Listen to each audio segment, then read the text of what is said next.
புதுச்சேரி சாராயம் தமிழகத்திற்கு கடத்தி வரப்படுவதை தடுப்பது குறித்து சட்டம் ஒழுங்கு ஏடிஜிபி டேவிட்சன் தேவாசீர்வாதம் கடலூரில் ஆலோசனை மேற்கொண்டு வருகிறார். விவரங்களை செய்தியாளர் பிரேமிடம் கேட்கலாம்.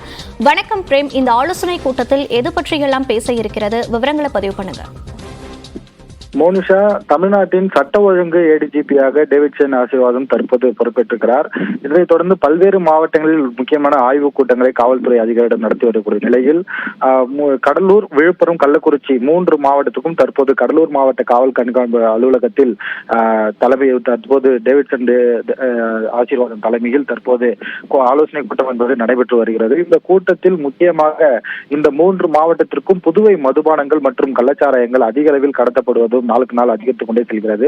இதனை முக்கியமாக கட்டுப்படுவது குறித்து கூட்டத்தில் விவாதிக்கப்பட்டது. இதேபோல் ஏற்கனவே கள்ளக்குறிச்சி சாராயம் குடித்து பலர் உயிரிழந்திருக்கிறார்கள்.